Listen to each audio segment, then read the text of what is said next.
Hi everyone, thanks so much for tuning in. This is Kathy, and today I'm back with a card using the Calen layering dies from Birch Press Design. And rather than just cut them out, I decided to do something different and turn them into a stencil. So the first thing I did was I took layer A, which is the most detailed layer of the set, and I die cut it from 110 pound Nina Solar White cardstock. And I chose the 110 pound because it's a lot more sturdy, and I thought it would hold up a little bit better to doing all the ink blending that I planned on doing. And then I thought about it, and I was going to use the negative piece so that I could kind of mask off areas around where I was stenciling, but I thought I'm not going to really be able to see what I'm doing. So I have some blank stencil material. I picked it up, I think, over at Michael's, reasonably priced. So I just cut a piece of that down and then cut out another one so that I had the negative that I could put the detail that I cut into to mask off areas around where I was going to be blending, but also be able to see where I'm at when I move the stencil. And by stencil, I mean the 110 pound die cut piece that I did. Now, to kind of help with the stencil sticking, I used some Zig 2A glue, and I just put a little bit of it down on the back side of it. That'll help hold it down. It's a temporary glue as long as you let it dry first. So when using that, you want to make sure that you do let it dry completely before you put it down on your project. The next thing I did was I taped down the stencil blank, the negative piece, down to my cardstock, which is 80 pound Nina Solar White cardstock. Then I placed the detailed die cut inside the negative, and then just started blending with a variety of Distress Oxide inks. I started with peacock feathers, and then I went to twisted citron, then mustard seed and wild honey and ripe persimmon. Once I was happy with that blend, I picked up the stencil and then I just moved it off to the side so I could do it kind of offset. I wanted to have more than just one right in the center. So while I was doing the blending, oh, by the way, the blending brushes that I'm using are makeup brushes, and I got them off of Amazon.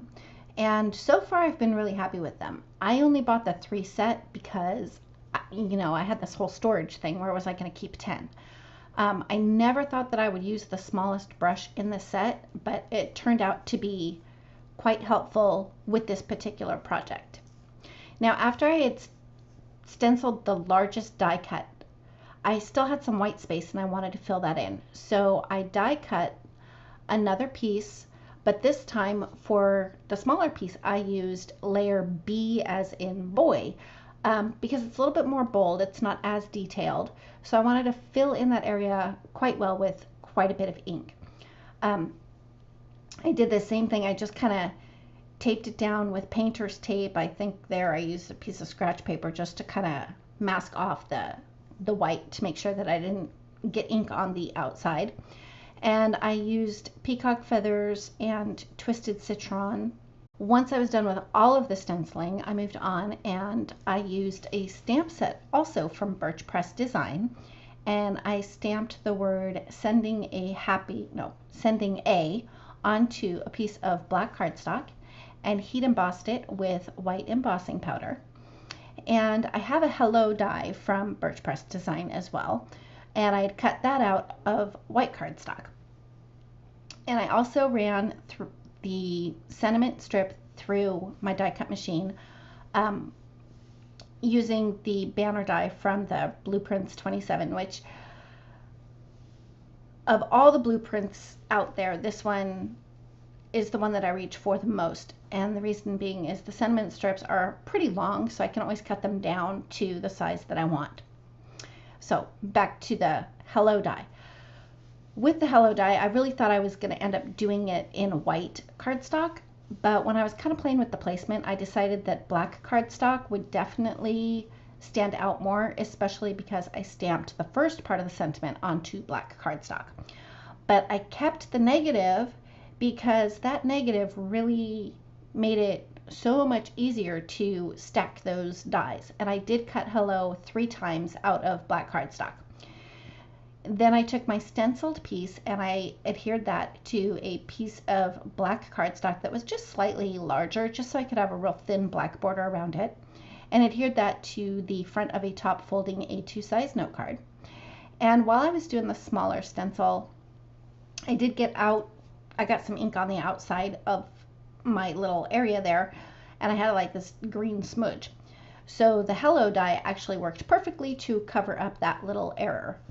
I adhered the hello die cut down just with liquid glue, and then I used foam tape to adhere the top part of the sentiment. And to finish up the card, all I did was add a couple of sequins here and there, and that finishes up the first card. Now for the second card, I actually didn't plan on doing a second card, but I had the die cut and it was already all inked up, and I thought, well, I might as well use it, because why have it go to waste when I can make a second card? For the second card, for the middle piece of the die cut, I didn't get ink all over it because it was kind of hanging off the edge from the first card. So I just finished inking that with peacock feathers and twisted citron.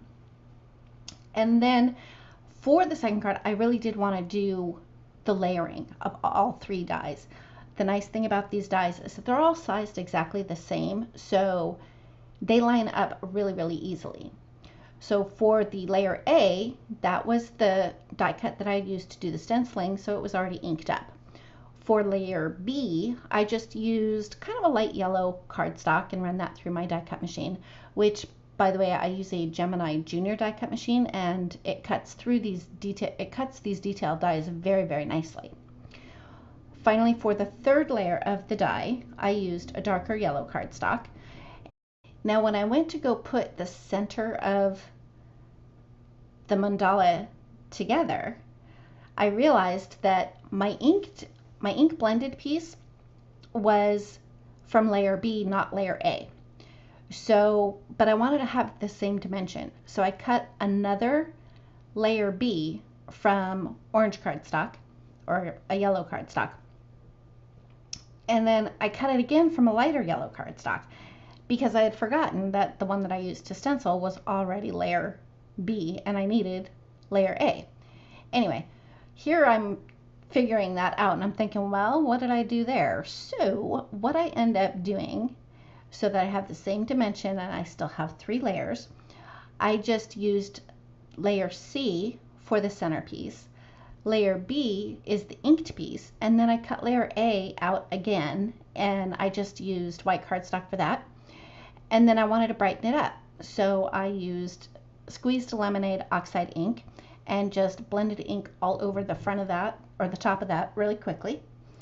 Next, I stamped the sentiment "Time to Celebrate" onto a piece of yellow cardstock, and I used VersaFine Onyx Black ink for that. And of course, I ran that through my die cut machine with the fishtail banner die from Blueprints 27. For the background on this card, I'm using a cover plate die from W+9, and I wanted to keep all of those tiny little pieces in there, but I wanted to have the texture without popping all that stuff out.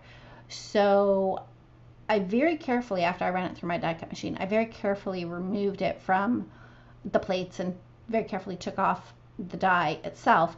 And then I just put liquid glue all over the backside, and I concentrated on some of those smaller pieces that might pop out. But for the most part, it held together really nicely. So after I put glue all over the back of that, I adhered that to the front of a top folding A2 size note card. Another thing I did was I did put an acrylic block on top of my card after I put that die cut panel down, just to give the glue a chance to really settle in. I have found that the easiest way to actually glue these layered dies together is to use the negative piece, like I did for the hello die in the first card. So I did have a negative of this particular mandala die, and I put the third layer in, or layer C, on the bottom, and then adhered layer B and then layer A. And you'll notice that when I put glue on the back side of the die cut, I take it off screen with my tweezers, and I'm just tapping off the excess glue so it doesn't squish out all over the place. Once all of the pieces were layered, it was just a matter of finishing up the card by adhering everything to the front of the card, and then I finished that off with a couple of sequins as well. Thank you so much for tuning in today. If you like this video, please give it a thumbs up. If you've not yet subscribed, I'd love it if you would, and don't forget to ring the bell so you're notified every time a new video is posted. Thanks again, and we'll see you next time.